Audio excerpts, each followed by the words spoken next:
La grâce et la paix vous sont données en ce soir de Noël à vous toutes et tous de la part de Dieu le Père qui nous donne la possibilité d'être enfants de Dieu avec Jésus-Christ. Bienvenue à vous toutes et tous ici ce soir. Ce soir, nous allons fêter Noël ensemble et David Cassan, qui est à la tribune d'orgue, a commencé cette fête par ce morceau de Balbastre, « Joseph est bien marié ». Je voulais vous partager ce titre qui est quand même très drôle. Nous allons partager ensemble ce moment de veillée en attendant la venue de notre Sauveur, en attendant une naissance d'un tout petit enfant. Dans le prophète Ésaïe, il est écrit « Le peuple qui marche dans les ténèbres a vu une grande lumière. Sur ceux qui habitent le pays de l'ombre de mort, une lumière a brillé. Que cette lumière brille pour vous toutes et tous ce soir. » Je vous invite à chanter pour entrer dans ce temps « Ô peuple fidèle », le cantique 101. Il y a parfois sur les tableaux des tableaux qui ne sont pas complets pour les cantiques. C'est parce que tout simplement, le soir de Noël, nous avons beaucoup de cantiques et pas assez de numéro 1. Et donc, il a été difficile pour notre gardienne du temple de nous faire des tableaux complets. Donc, regardez ceux qui sont le plus complets. Donc, je vous indique les cantiques. Dans le louange et prière, le numéro 101, « Ô peuple fidèle », les strophes 1, 2 et 3.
Je vous invite à vous asseoir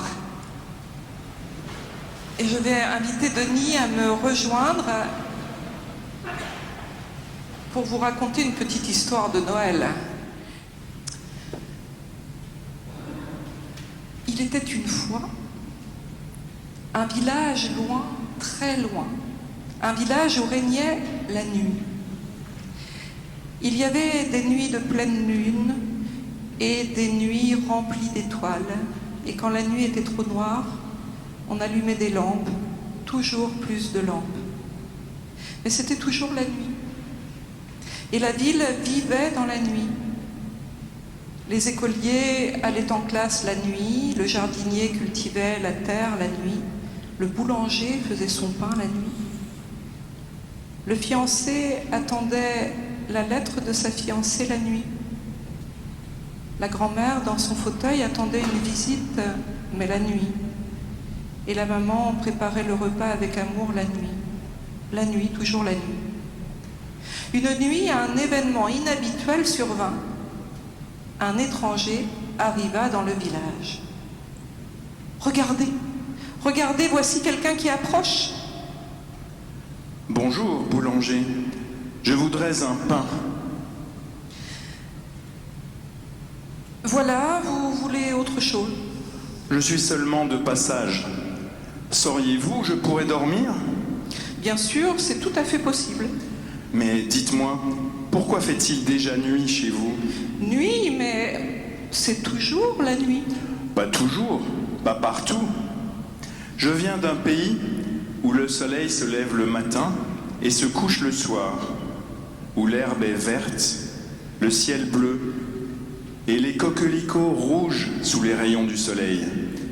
Je viens d'un pays où la lumière émerveille les enfants le matin et réjouit les parents la journée.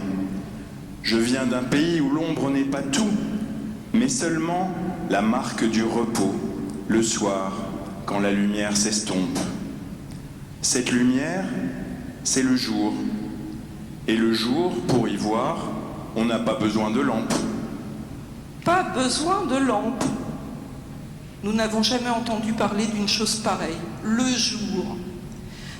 Parlez-nous encore du jour. Ah, si le jour pouvait venir ici, s'il vous plaît, aidez-nous à faire venir le jour chez nous.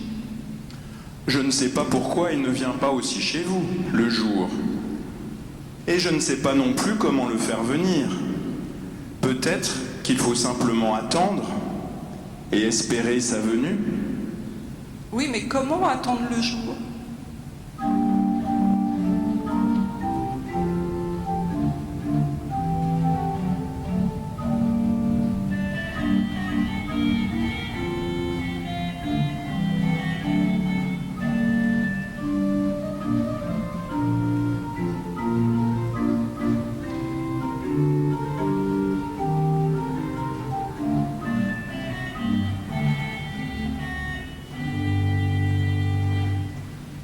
Je sais, quand j'attends une lettre de ma fiancée, je cours 10 fois, 20 fois à la boîte aux lettres, jusqu'à ce qu'elle arrive.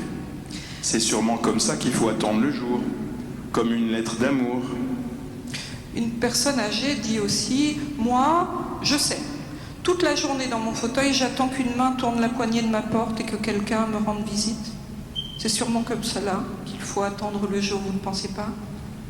Comme une visite qui illumine toute la journée. » Le boulanger dit « Moi, je sais.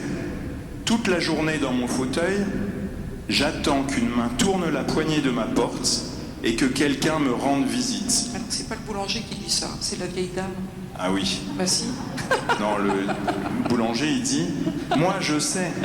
Quand mes pains sont au four et que j'attends qu'ils cuisent, je fronce le nez jusqu'à ce que je sente la bonne odeur du pain doré. » C'est sûrement comme cela qu'il faut attendre le jour, comme un bon pain. Une maman dit « Moi je sais, quand je regarde mes enfants et que je pense à l'avenir, c'est avec joie et avec confiance. C'est sûrement comme cela qu'il faut attendre le jour, avec espérance. » Un jardinier dit « Moi je sais, quand je me lève toutes les nuits, je vais voir mes arbres et mes plantations. » C'est comme cela qu'il faut attendre le jour, en aimant la nature et les hommes qui y vivent. Une écolière dit « Moi je sais, à l'école, quand on attend la récréation, on trépigne d'impatience. C'est sûrement comme ça qu'il faut attendre le jour, de tout son corps. » Et tous les habitants de la ville se mirent à attendre le jour. avec patience, confiance et espérance.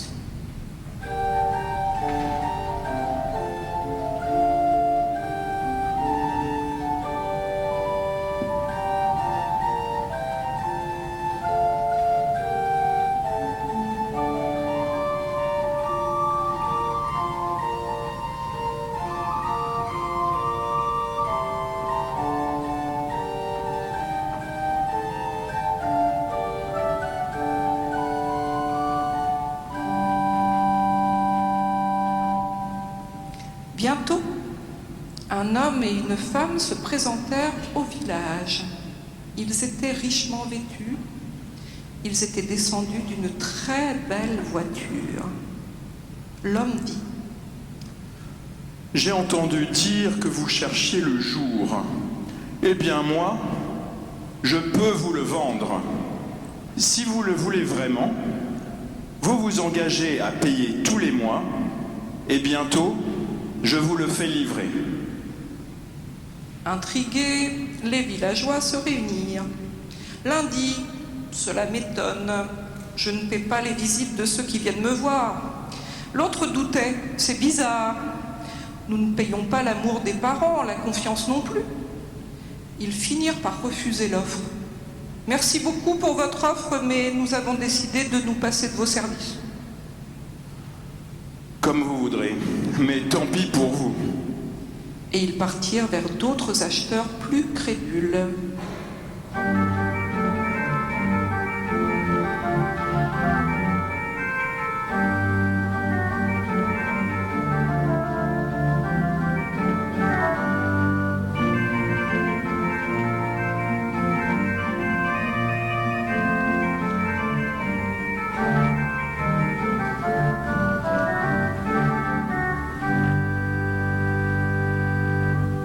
Et tout le village se remit à attendre. Une nuit, les villageois entendirent un bruit terrifiant qui s'amplifiait encore de minute en minute. Mais que se passe-t-il ? Allons rejoindre les autres sur la place. Mais ce sont des soldats. Que viennent-ils faire ici ? Nous sommes soldats et nous pouvons aller chercher le jour pour vous, si vous le voulez. Nous avons déjà gagné de nombreuses batailles, car nous sommes les plus forts. Cette mission ne nous fait pas peur. Mais le jour, c'est comme un mot d'amour. Ça ne se prend pas par la force. Un grand merci, soldats. Pour attendre le jour, nous n'avons pas besoin de vous, je pense. Et tout le village se remit à attendre. Il y eut encore une nuit, puis une autre nuit, et encore une autre nuit. Les nuits se succédaient sans interruption.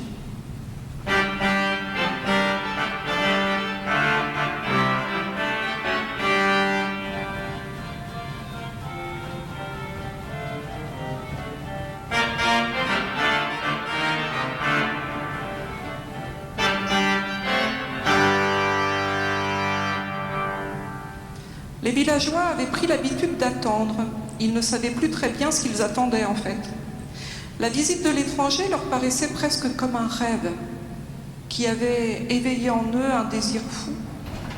Une autre nuit encore, et cette fois, on entendit un bruit de pas sur la route menant au village. Qu'est-ce que c'est ? On dirait le bruit des sabots d'un âne. Oui, c'est un âne. Il a l'air fatigué et chargé. Il y a aussi un homme qui marche devant lui en le tirant. Tiens, je vois une femme sur son dos. Mais que tient-elle dans ses bras ? Un tout petit bébé. Ils n'ont pas de bagages, une couverture, un sac, pas plus.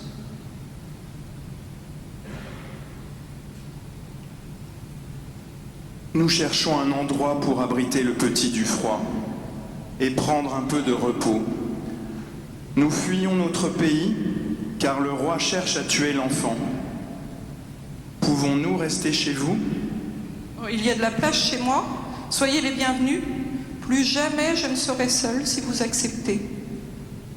Je vais chercher du pain, dit le boulanger, pour vous. Je sens qu'il est cuit à point.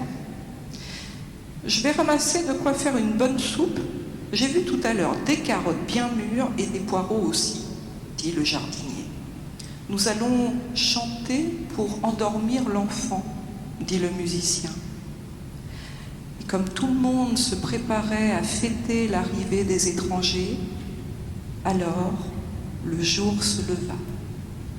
Et je vous invite à chanter, vous aussi, pour ce bébé, après la longue attente, le premier choral que vous trouvez dans vos psautiers tout à la fin, les strophes 1 à 3.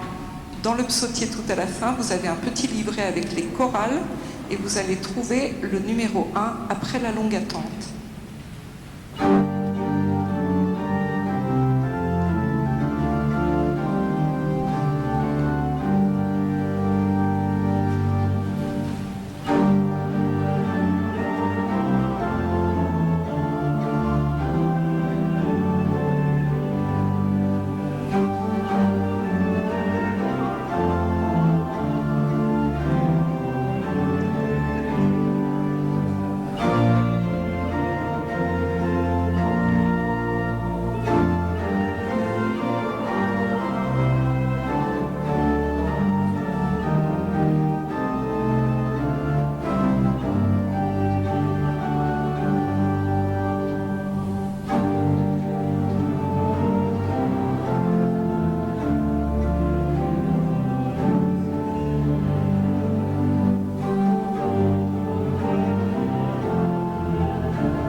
Je vous invite à vous asseoir. Prions ensemble avant de lire les Écritures ce soir. Éternel, bénis-nous au moment où nous faisons mémoire de ces mots inscrits dans les livres anciens et qui nous racontent l'histoire extraordinaire de la naissance d'un tout petit. Permets que cette naissance nous ramène à toutes les naissances qui sont autour de nous, à tous les jours nouveaux,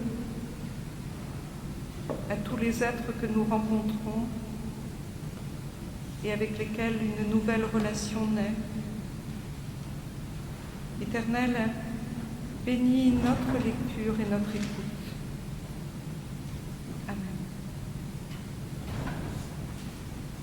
Dans l'évangile de Matthieu, au chapitre 1, généalogie de Jésus-Christ, fils de David, fils d'Abraham. Abraham engendra Isaac, Isaac engendra Jacob, Jacob engendra Juda et ses frères. Juda avec Tamar engendra Pharès et Zara. Pharès engendra Esrom, Esrom engendra Aram, Aram engendra Aminadab, Aminadab engendra Naasson. Naasson engendra Salmon. Salmon avec Rahab engendra Boz. Boz avec Ruth engendra Yobed. Yobed engendra Jessé. Jessé engendra David. Salomon engendra Roboam. Roboam engendra Abia. Abia engendra Asaph. Asaph engendra Josaphat. Josaphat engendra Joram, Joram engendra Osias. Osias engendra Jotam, Jotam engendra Akaz, Akaz engendra Ézéchias, Ézéchias engendra Manassé. Manassé engendra Amos, Amos engendra Josias. Josias engendra Jéconia et ses frères au temps de l'exil à Babylone. Après l'exil à Babylone, Jéconia engendra Salatiel, Salatiel engendra Zorobabel, Zorobabel engendra Abioud, Abioud engendra Eliakim, Eliakim engendra Azor, Azor engendra Sadoc, Sadoc engendra Hakim, Hakim engendra Eliud, Eliud engendra Éléazar, Éléazar engendra Mathan, Mathan engendra Jacob, Jacob engendra Joseph, l'époux de Marie, de laquelle est né Jésus, celui qu'on appelle le Christ. Il y a donc en tout 14 générations depuis Abraham jusqu'à David, 14 générations depuis David jusqu'à l'exil à Babylone, et 14 générations depuis l'exil à Babylone jusqu'au Christ.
Noël vient dans la nuit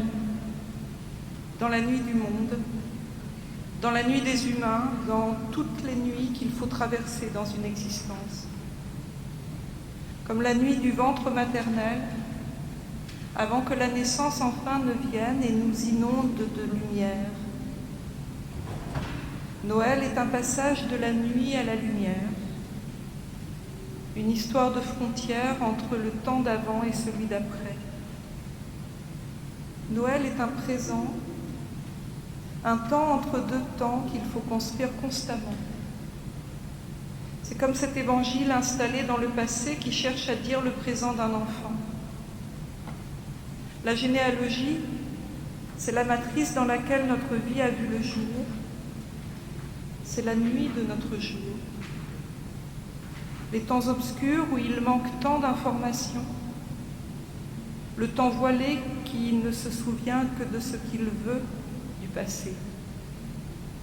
Une généalogie, c'est le récit dans lequel est enracinée notre vie, pour le meilleur et parfois pour le pire. Raconter les ancêtres n'est pas une sinécure.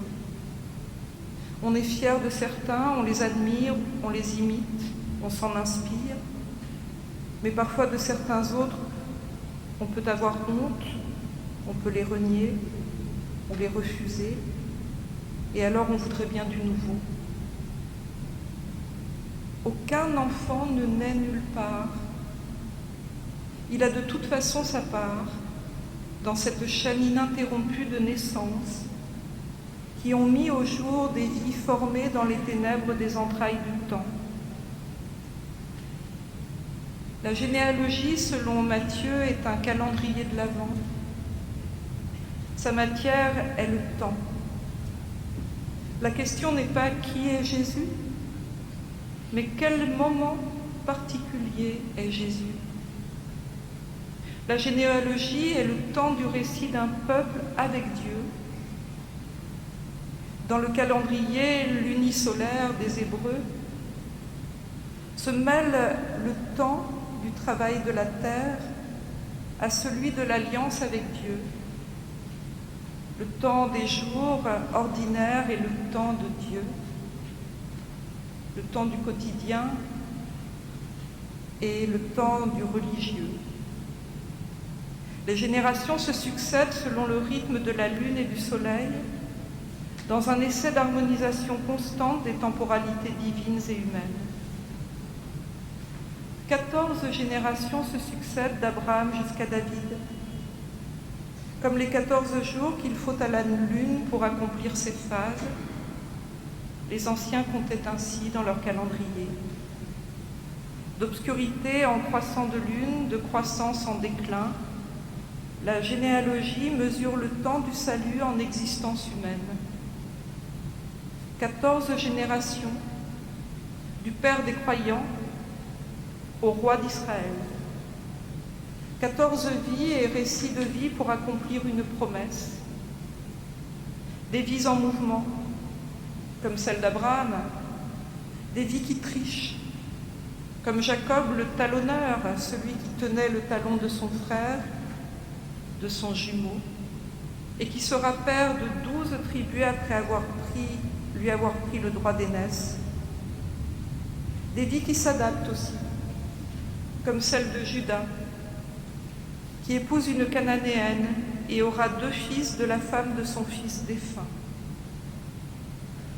Tamar sera enceinte, elle aussi de jumeaux, et Judas dira d'elle, « Elle est plus juste que moi ». Dans cette histoire lunaire, il y a des combats à mener, des murailles à percer, et sa place à gagner chaque fois. Salmon aura un fils de Rahab, la prostituée, celle qui vivait dans les murailles de Jéricho, enceinte dans l'enceinte de la cité qui marque l'arrivée dans la terre promise. Le salut passe où il veut et convertit l'interdit en temps donné. Rahab, en hébreu la catin, devenue la fidèle, est adoptée par le peuple qui cherche son avenir. À la génération d'après, au temps des juges, Bose acceptera de voir l'étrangère Ruth comme l'enceinte de son propre temps, de sa descendance. C'est par elle qu'il aura un fils, Obed, le père de Jessé. La lune est maintenant pleine, la lumière s'est levée dans les ténèbres, 14 générations. Voici le roi qui danse devant son temple, le bien-aimé David règne sur le temps des croyants. Ah, mais déjà une éclipse vient cacher sa lumière. La trahison d'Uri, son meilleur ami, écorche l'amitié et Bethsabée ne pourra pas dire non à ce roi qui exige. La mort passe comme la nuit sur le règne prometteur et David pleure son premier-né. Dans la généalogie, il n'est pas nommé, cet enfant qu'il n'aura jamais. Dans la Bible non plus d'ailleurs. Comme si les essais de vie n'avaient pas droit de citer. À moins que ce soit la peine, la tristesse infinie qu'il fallait écarter. Mais la lumière revient, et voici Salomon, pourvoyeur de sagesse et de paix. De Josaphat le juste qui craignait Dieu jusqu'à Ézéchias qui sauva Jérusalem de la destruction et lui apporta l'eau potable. Les rois se succèdent au milieu des invasions et des guerres. Les empires passent sur la terre de la promesse et le croissant de lune du temps de Dieu s'efface petit à petit. La lune décroît jusqu'à l'obscurité de l'exil. Mais personne ne peut arrêter le temps de Dieu, ni les empires, ni les guerres, ni la méchanceté humaine.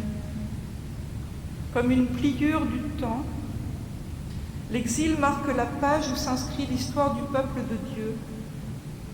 En creux, dans la longue lignée des gestations, le temps chaldéen à Babylone semble faire le chemin inverse à la longue marche d'Abraham.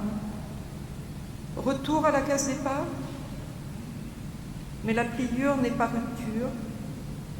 Le petit reste d'Israël rentrera à Jérusalem par l'entremise de Cyrus le Perse.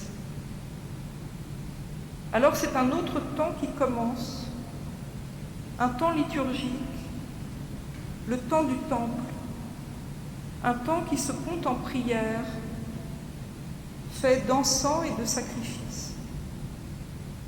Le temps agricole est alors subordonné à la religiosité du retour, réaction au déracinement de l'exil.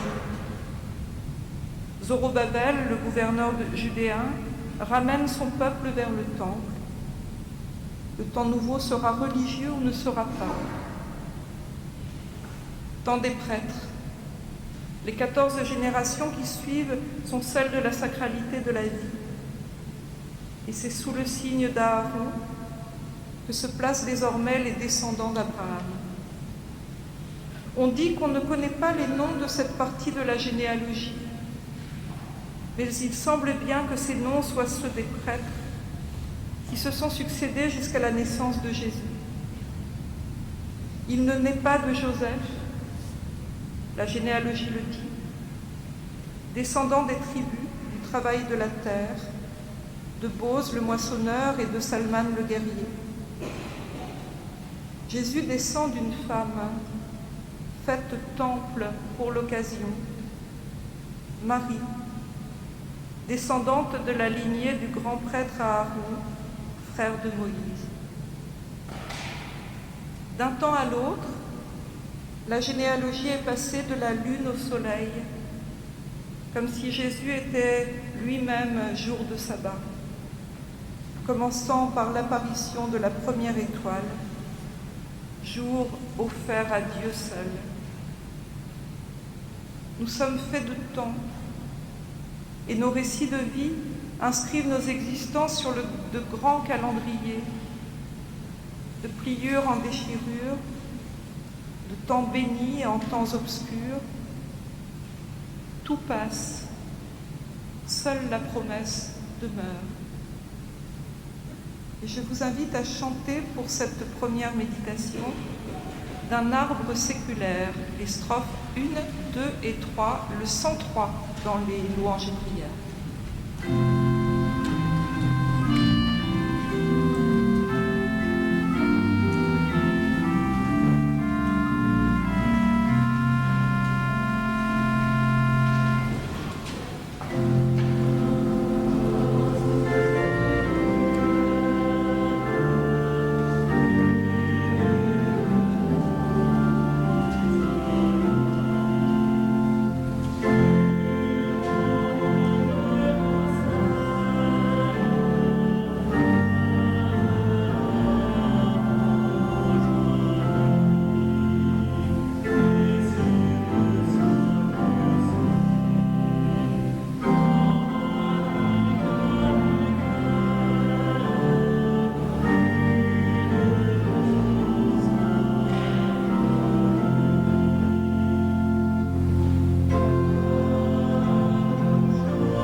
Voici comment arriva la naissance de Jésus-Christ.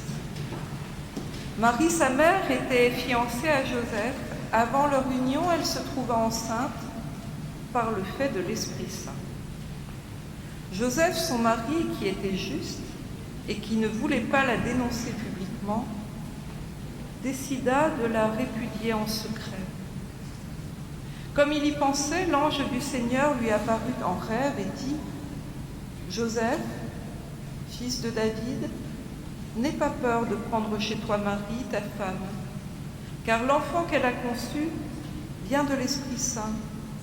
Elle mettra au monde un fils, et tu l'appelleras du nom de Jésus, car c'est lui qui sauvera son peuple de ses péchés. » Tout cela arriva afin que s'accomplisse ce que le Seigneur avait dit par l'entremise du prophète. La Vierge sera enceinte, elle mettra au monde un fils, et on l'appellera du nom d'Emmanuel, ce qui se traduit « Dieu avec nous ». À son réveil, Joseph fit ce que l'ange du Seigneur lui avait ordonné, et il prit sa femme chez lui. Mais il n'eut pas de relation avec elle jusqu'à ce qu'elle eût mis au monde un fils, qu'il appela du nom de Jésus.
Noël vient dans la nuit, et c'est dans la nuit que Joseph rêve. Dans la tension extrême des soucis et l'angoisse d'une situation qui lui échappe, le fils de Jacob s'est réfugié dans le sommeil. À moins que ce ne soit l'Éternel qui l'ait plongé dans cette torpeur adamique, où le premier humain du récit des commencements avait trouvé son vis-à-vis en la personne d'Ève. Temps hors du temps, et pourtant nourri de tous les moments vécus. Le rêve est cet espace où le réel peut se dire, se montrer tel qu'il est, loin des injonctions extérieures, des pressions sociales et des jugements moralisateurs. Joseph rêve ce qui ne semble pas possible dans sa tradition. Étrangement, c'est dans les heures de veille que Joseph fantasme une vie faite d'images et de désirs convenus. Le rêve, lui, ne ment pas sur ce qu'il y a à faire, à dire ou à être. Marie est sa femme. Aucun reniement, Aucun acte de répudiation ne pourra changer ce fait. L'oniromancie, science plus fiable que toutes les autres, enseigne à Jacob ce qu'il a à dire, à Joseph, ce qu'il a à dire. Et dans la transgression des règles établies, dans l'opprobre qui sans doute entourera son mariage, Joseph se sent plus à sa juste place que dans tout renoncement. Comme s'il se voyait lui-même en vis-à-vis. Joseph voit sa conscience lui annoncer sa promesse, celle qui lui est réservée par l'entremise d'un ange. Il sera le père d'un fils qu'on appellera le Christ. Il aurait pu s'accommoder des circonstances, se cacher dans le secret pour couper court à son alliance. Mais ce qu'il pressentait sans doute en aimant Marie lui éclate à la conscience. L'alliance qu'elle a nouée avec elle dépasse sa propre vocation. Il sera père du salut pour tout un peuple. Le rêve a dénoué les inquiétudes de la veille. Peut-il à lui seul rompre la longue lignée des porteurs d'espérance? Abraham, Bose, David, Salomon et tous les autres sont présents dans ce temps instantané du rêve, comme si la profondeur du temps s'étalait devant lui dans une égalité sacrée. Il sera tel Abraham, voyant sa descendance en Sarah. Il sera comme Bose, osant affirmer qu'il aime Ruth, la Moabite. Il sera comme David, dans le tragique d'une alliance folle. Et sans doute fera-t-il advenir la paix de Salomon en acceptant de marcher près de Marie, mère du Sauveur. À son réveil, Joseph fait ce qu'il a vu. Dieu est avec lui. De qui aurait-il peur? Les critiques passeront, les rumeurs cesseront quand le Sauveur naîtra. Tout passe, seule la promesse demeure. Et je vous invite à chanter avec les feuilles que vous avez, je l'espère. Voici Noël, ô douce nuit.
Après la naissance de Jésus à Bethléem de Judée, au jour du roi Hérode, les mages d'Orient arrivèrent à Jérusalem et dirent « Où est le roi des Juifs qui vient de naître ?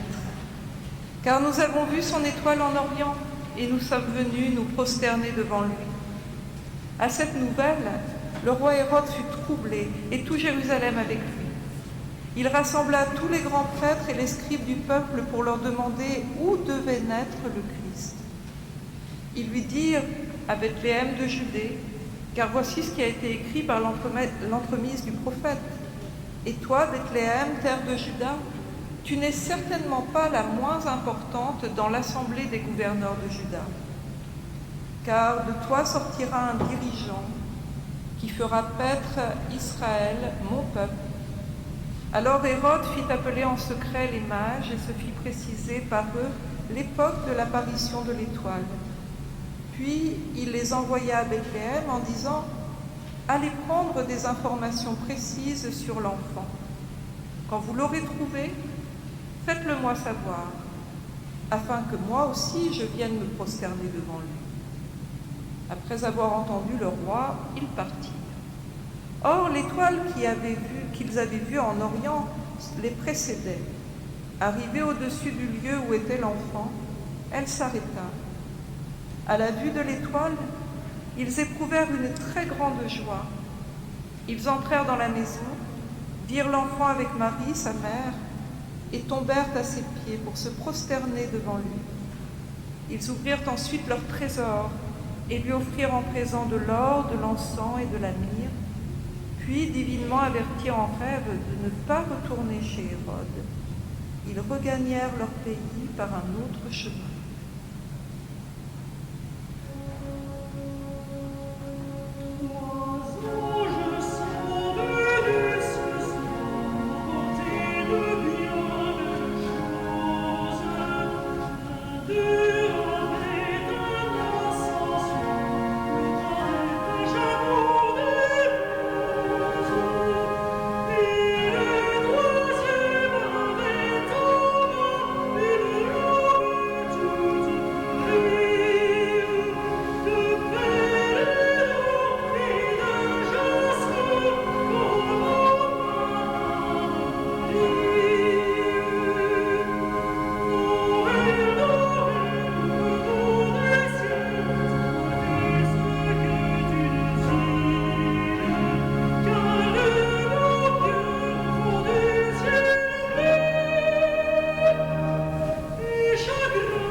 Noël vient dans la nuit, comme cette étoile que les mages venus d'Orient suivent sur leur route caravanière. Matthieu écrit à Antioche sur l'Oronte, autrefois soumise à l'Empire babylonien. Antioche, étape occidentale de la route de la soie, carrefour des pistes caravanières qui viennent de la Chine lointaine, de l'Arabia Félix et de l'Égypte. Lieu d'échanges commerciaux, culturels et religieux, Antioche la Grande est une grande conversation entre les peuples et les dieux. Les mages venus jusqu'à Jérusalem apportent avec eux la Chaldée, ce qui, dans le langage de la Bible, revient à dire Babylone. L'oppresseur d'hier, qui les avait exilés, refait le chemin d'Abraham pour adorer l'enfant de l'Éternel. La pliure du temps marqué par l'exil connaît alors sa rédemption. C'est Babylone qui vient se prosterner devant le petit de Bethléem. Eux, les astronomes, inventeurs des cycles du temps comptés par les humains, capables de prévoir les éclipses de soleil et les phases de la lune, adorateurs du feu qui repousse l'obscurité, pourvoyeurs de l'idée d'amour du prochain, ils marchent de nuit en suivant l'étoile des bergers d'Israël. Conversion du temps tout entier, où se répare une humiliation. Avec eux, c'est l'or du Soudan, l'encens du Liban et la myrrhe du Yémen qui remontent à Bethléem, la maison du pain. Le petit peuple qui demande à Dieu de lui procurer son pain quotidien, tout à coup reçoit les richesses des puissants pour un petit enfant qui vient de naître. Ces mages zoroastriens sont chargés de propager la bonne nouvelle. C'est leur mission dans leur pays et dans leur religion. Selon les textes du royaume des lames, on sait ce qu'ils avaient à faire. Prêtres de la religion perse, ils servent de précepteurs aux fils de rois et interprètent les songes du souverain. Ils sont aussi les seuls à pouvoir assurer, en tant que prêtres, la pureté des sacrifices.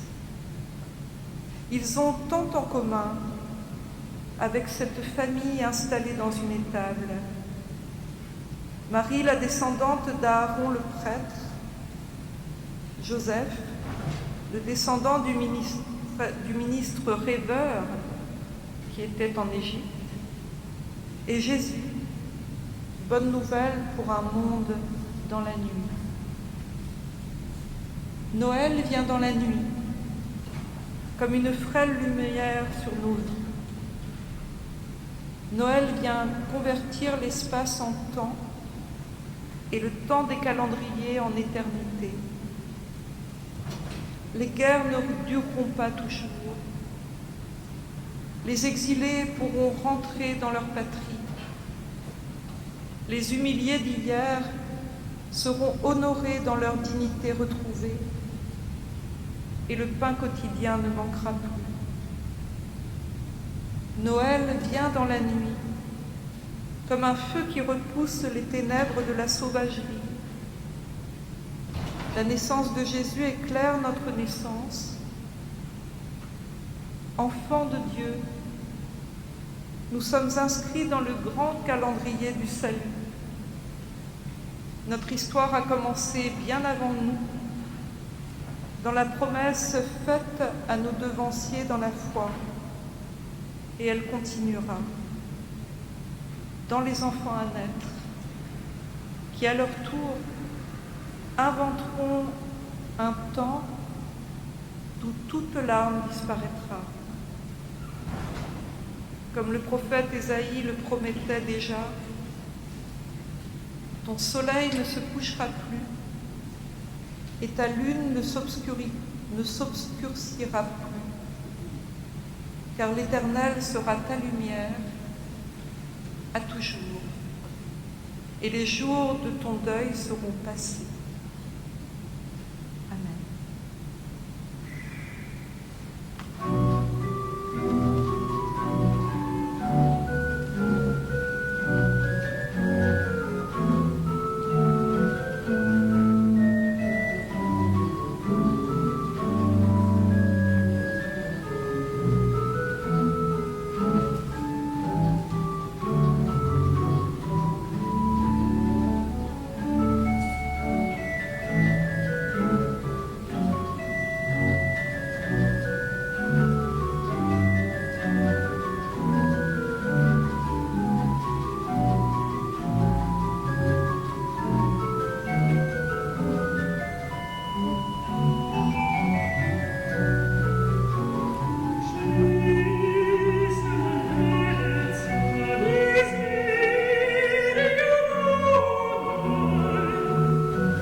Et je vous invite à chanter le cantique 91 dans les louanges et prières. 91, quel est cet astre radieux ?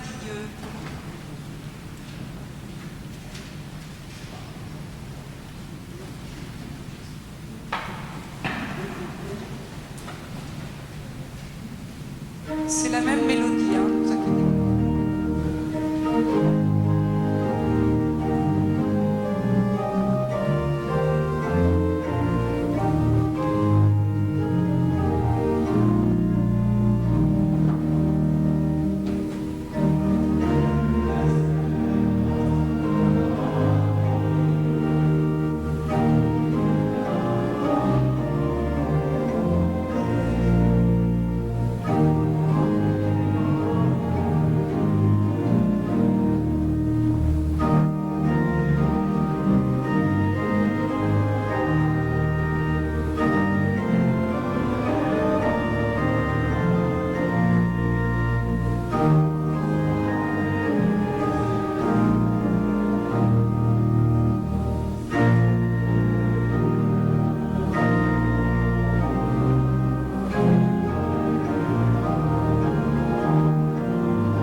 Voilà, je vous invite à vous asseoir et juste quelques annonces pour vous dire que d'abord nous avons la joie d'accueillir un chanteur que vous avez entendu et qui a dû vous enchanter, j'imagine.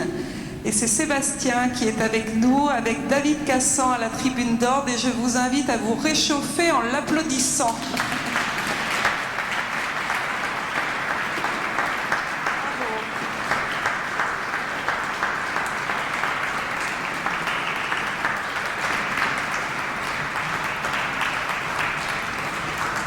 Voilà, merci à nos deux musiciens ce soir d'avoir illuminé ce moment. Sans la musique, que ferions-nous ? Et pour la suite, pour les jours qui viennent, demain matin à 10h30, j'aurai la joie d'être ici pour le culte du jour de Noël, où nous aurons le moment de la scène qui sera célébré et un baptême d'adultes qui aura lieu ici d'un ami qui nous vient du Japon.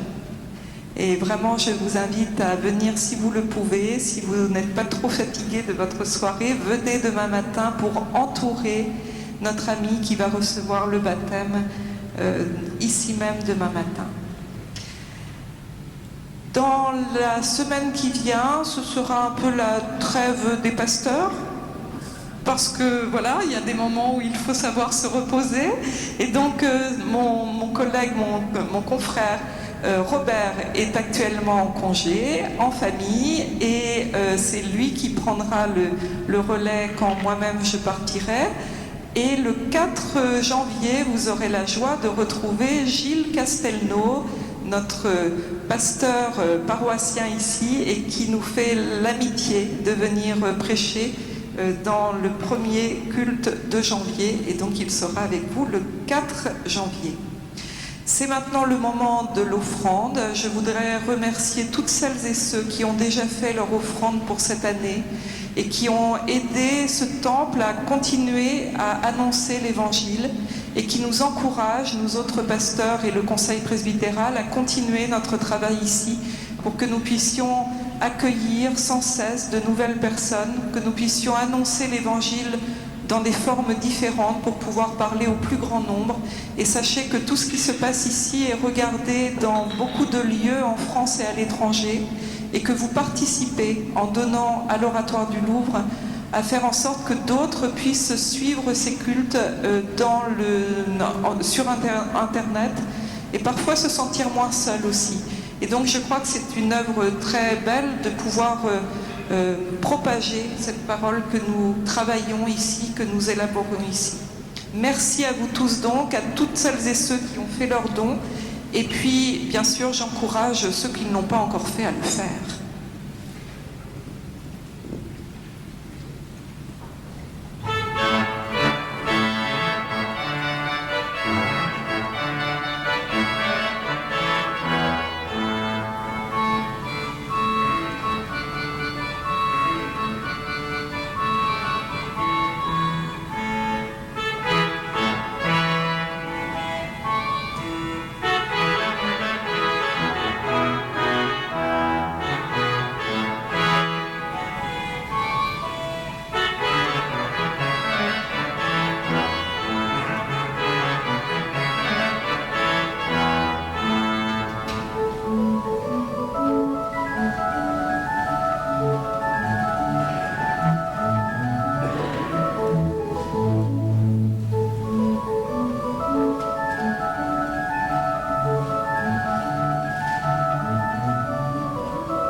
un autre morceau de Claude Balbastre, « À votre bonté, grand Dieu ».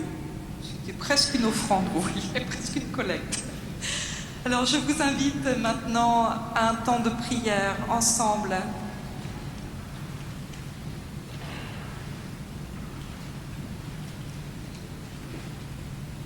Avec leurs épées, ils forgeront des socs de charrues, et avec leurs lances, ils feront des faucilles.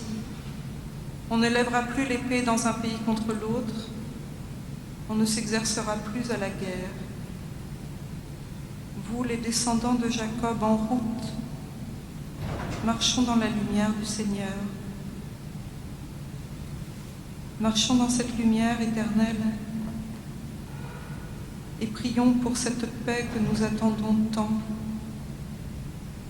Cette lumière qui pourrait se lever sur toutes ces nations qui peinent à trouver le véritable équilibre. Éternel, aide-nous à défendre ceux qui sont agressés. Aide-nous à décourager la méchanceté de ceux qui veulent agresser. Aide-nous à soutenir les victimes de toutes ces guerres dont parfois nous nous demandons bien quel en est le sens. Comment croire un instant qu'une armée qui détruit, qui tue, qui terrorise, puisse apporter quoi que ce soit de bon pour un avenir autre? Comment avoir cette folie d'imaginer que la destruction de l'autre puisse donner un quelconque pouvoir durable?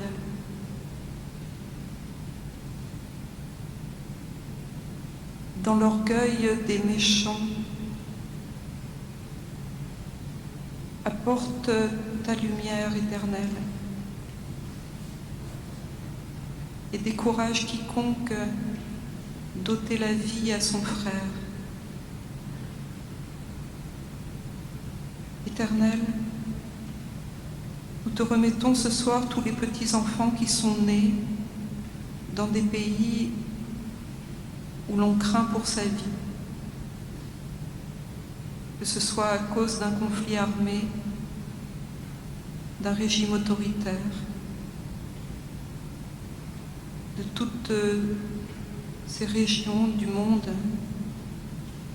où il est si difficile de vivre en sécurité, dans la paix et le droit. Apprends-nous à nous autres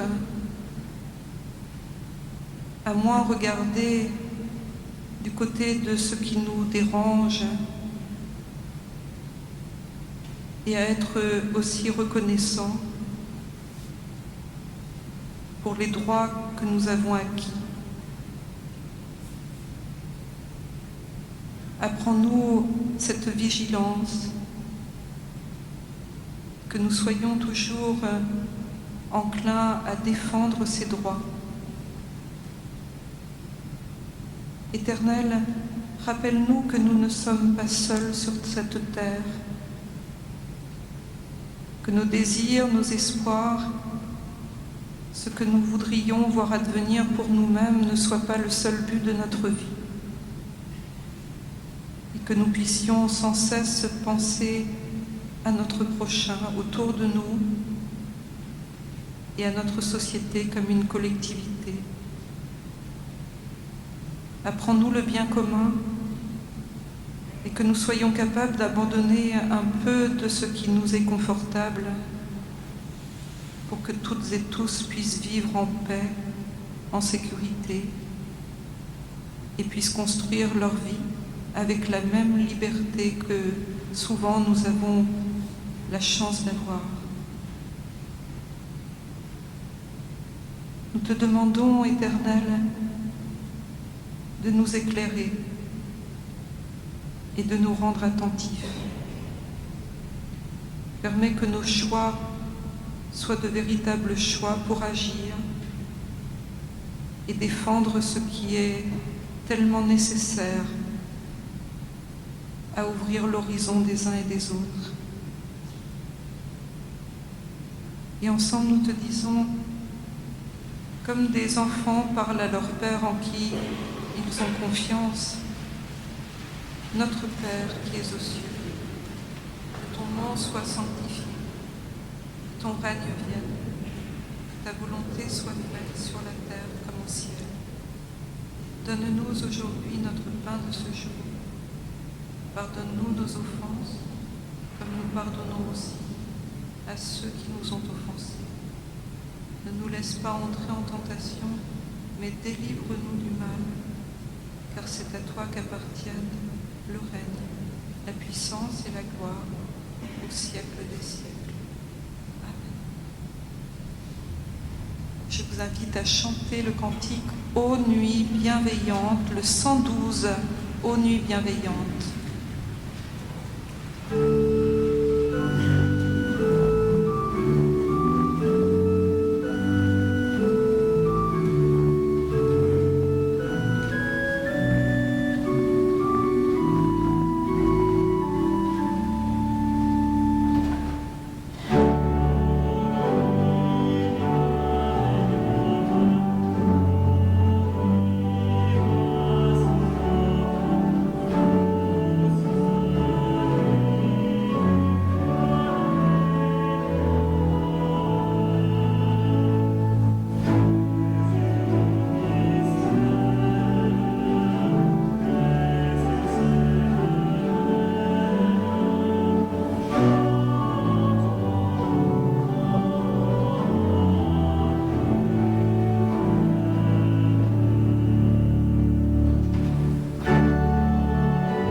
Joyeux Noël à toutes et à tous, et je vous invite à vous souhaiter les uns aux autres joyeux Noël. N'hésitez pas à vous retourner vers les autres. Nous sommes ensemble dans cette maison comme dans notre famille.